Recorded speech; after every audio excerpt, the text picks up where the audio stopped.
My name is Virmarie DePoyster. I am an artist. My love affair with art started at a very early age. I was born in Puerto Rico and lived there for my first 15 years. And I grew up in a very religious, strict family that banned all mass media like TV and radio. So from a very young age, I learned how to entertain myself by doodling or drawing or playing games. As I got to middle school, I started painting the backdrops for theater. And then when I got to high school, at the age of 15, I moved to El Dorado, Arkansas. The creative side kind of took back to learning English. And so I spent quite a few years trying to figure out how to speak English. And I was fortunate enough that a wonderful man in El Dorado liked to help people go to college. And so he approached the principal of the school and said, "Is there a family that I can help?" And he gave him our name. And so I was able to go to college. I have a degree in fashion design and merchandising. Fast forward to when I got married and had kids, decided to stay home for a year. And that baby just cried all the time and it didn't talk back. And it was just hard. And so for my own mental health, I decided to sign up for classes at the Arkansas Art Center Museum School, because I knew that if I paid for a class, I would show up, because then there wasn't going to be any laundry or anything like that to get in the way. And so that's where I fell in love with pastel. Pastel is my medium of choice most of the time, although I go back and forth. Pastel is powder pigment. It comes in a stick or in a pencil. And so I love the immediacy of it and the lusciousness of it. So it's kind of the shape of a diamond, and the light reflects off of it. And so then you get this really wonderful, beautiful, glowing color that you don't necessarily get with paint. This exhibition is titled Beyond Labels. This exhibition came about because I received an email from a curator that I was talking with about an exhibition. And in the email, she was venting and ranting about things she was unhappy about. And then she started using this acronym, POC, and I had no idea what she was talking about. And so I remember thinking to myself, gosh, I know what a POW is, but I have no idea what a POC is. And so I decided to Google it, because now we do everything with Google. And so I Googled it and learned that I qualify as a person of color. So if I were to be honest with my feeling at that moment, I would say that I felt very angry and very sorrowful at the same time. And then I was confronted with the feeling like, I can't believe I'm feeling this way about an acronym. This is just bizarre. So I decided that I wanted to ask other people how they felt about labels, because this just can't be happening to me. So I started asking people, what is a label that people put on you that's not who you are? And it brought about such wonderful conversation. And so then I thought, well, maybe I could use this as my own art therapy to work through my process of feeling this angst and this anger and this sorrow at the same time. So I decided that I would make my self-portrait, because if it really was awful, I could burn it and nobody would ever see it, and at least I worked through my issues, right? And so as I was looking at it, trying to figure out, well, self-portraits are supposed to be about who you are and how you want to be seen, right? And so what could I wear, or what could I use that would represent who I am? And immediately my first thought was to use the American flag. This country has been so wonderful to me. It has nurtured me. It has fed me when I was hungry. It has covered me. And so I went to Arkansas Flag and Banner in Little Rock, bought this flag, brought it to my studio. It was kind of crunchy, and I put it on, and it was warm. And I was like, this is perfect. And so I created my self-portrait. I decided to use a gray Canson paper because I wanted the color to really kind of pop against the gray color. And so this was the first painting in this series. So when I started looking at this exhibition, I started asking people and models that sat for me, what is one label that people put on you that's not who you are, and what are 3 adjectives that you use to describe yourself? And as I decided to title the exhibition and the paintings, I took that into consideration. And so I used the title. The title is really the adjectives and the words that the models gave me as I interviewed them. So this is Miss Janet. I met Miss Janet when I was teaching at the Arkansas Art Center Museum School. I taught there for 7 years, and she was the registrar at the museum. And she always had this most amazing aura about her. It's like she just glows. And in her life, she has had so much difficulty that it's just unbelievable to watch her and to realize all that she's been through, yet she just kind of glows. And so as I was thinking and looking at the models that I had, trying to figure out, well, how can I make this a little different? I thought about Miss Janet. And I called her up and I said, hey, would you consider coming and doing a portrait? And of course she was excited. And ahead of time, I had asked people to think of a label that people put on them. That's not who they are. And then 3 adjectives, that is how they see themselves. And then to try to bring things about them that I might incorporate into the portrait or I might not. And so she shows up to my studio with this beautiful African-American attire. She said, you know, Virmarie, it's fascinating to me. People say that I seem regal to them, but I don't really feel like that. I am the family rock. I am trustworthy. And I just don't feel regal, but the only time that I ever feel regal is when I put African-American attire on. And at that time, she was just wearing regular clothes. So we did a whole set of in the photo shoot with regular clothes. And then I asked her to change into the other clothes. And it was just so fascinating to me how her whole demeanor changed. Her shoulders were up. She was proud. She felt her head high. And so I loved working with Miss Janet. I loved her hat. I loved the pattern. And she's beautiful. So as I was thinking of how to design Janet's portrait, I started looking at what kind of color I wanted the background to be. How do I want to show her in this great light? So as I was looking at the color palettes that I wanted to put together, I love this teal color, and I thought it was wonderful with the orange and the green that she was wearing when she came to my studio. And so I decided that I would start using Arches paper. Arches is a watercolor paper. I like the weight of it. It's very heavy. And I create my own surfaces. So I mixed acrylic paint with aluminum oxide and matte medium to kind of create somewhat of a sandpaper. Pastel is dry pigment, so you want to have something to grab onto. And so I created the surface for that using the teal color because I felt like it would really play with the orange and the green and her beautiful skin color. And then at that time, I was really playing with how could I use the color to kind of bleed through into the skin? Which places could I leave it showing and which places did I need to cover it up? So as I was looking at how to work through my own angst and my own sorrow about this, I started thinking about what other people could I include. I wanted to make a series of paintings to be able to have a body of work to talk about, you know, what it is to have preconceived notions. And immediately I thought of my friend Gigi. Gigi was in her 30s.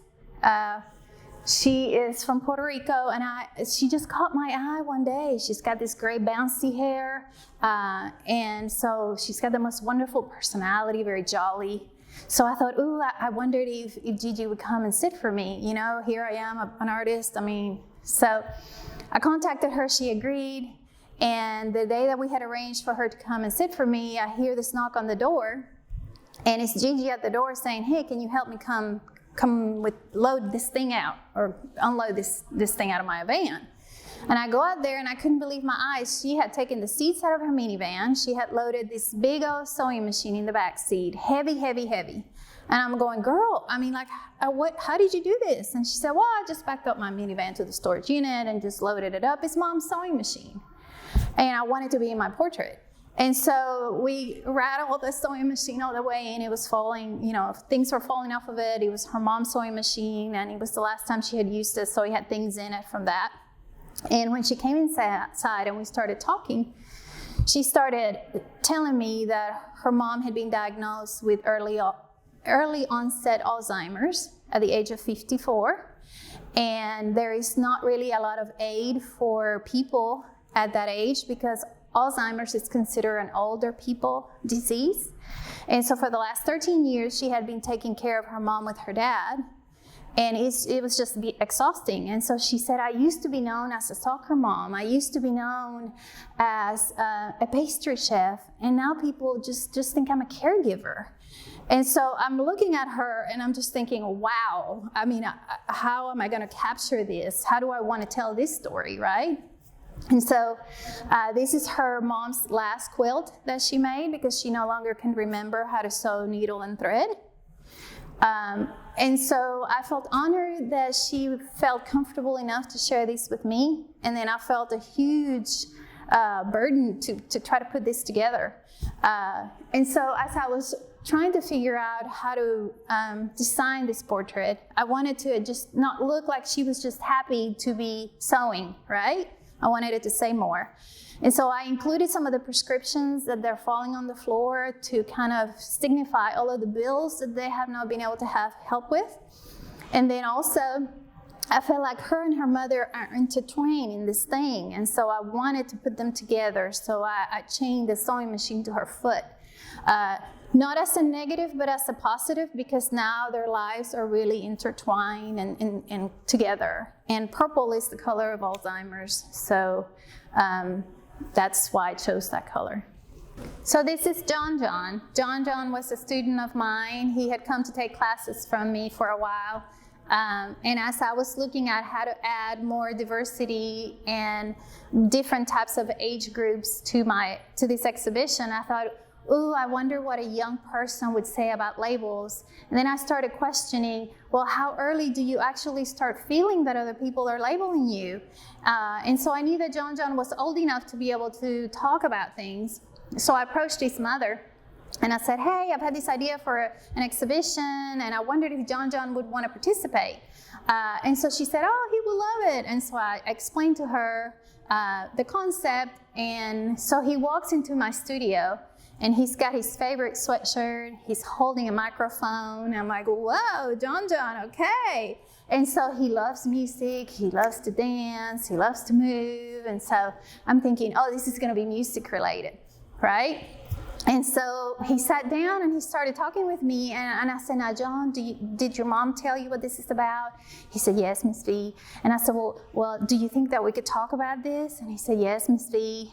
And so I'm thinking that he's not going to understand or he's somehow not going to get this, but he got it very clearly. And he started saying, well, Miss V, you know, I am a really wonderful, loving kid. And for some reason, some kids in my school think that I'm soft. And so they try to bully me and they try to say things about me. And I'm just being nice and I'm trying to be helpful, but somehow they just don't really like that.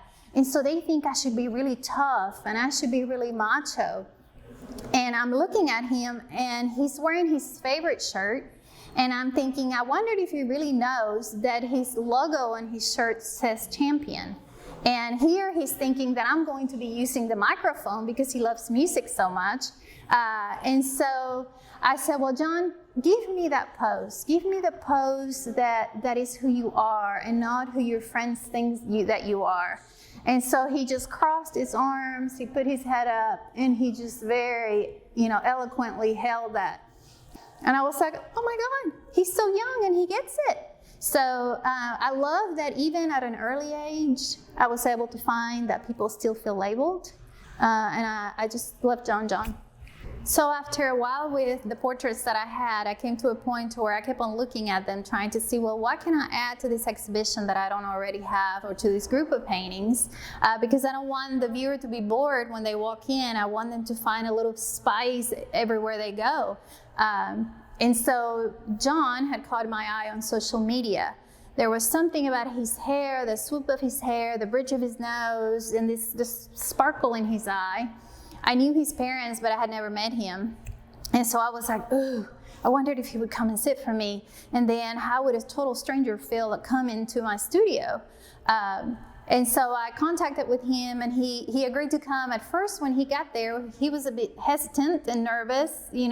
A lot of these people are everyday people. So they're not like hiring a model that knows how to sit and how to stand and how to pose. And so it took a while to kind of work out the nerves. And as I started sharing my migration story and the story about what my goals were for this exhibition, I could tell his shoulders were kind of starting to relax. And so then he looked at me in the eyes and started talking, and he said that even though he had come from a wonderful family that had loved him for years and years, he couldn't quite put his finger on it, but he has never quite liked himself. And so he just never felt like he connected with people, and he never felt like he should be happy. And so to quiet the voices inside his head, he started using illicit drugs because he thought that that was going to be the key to happiness.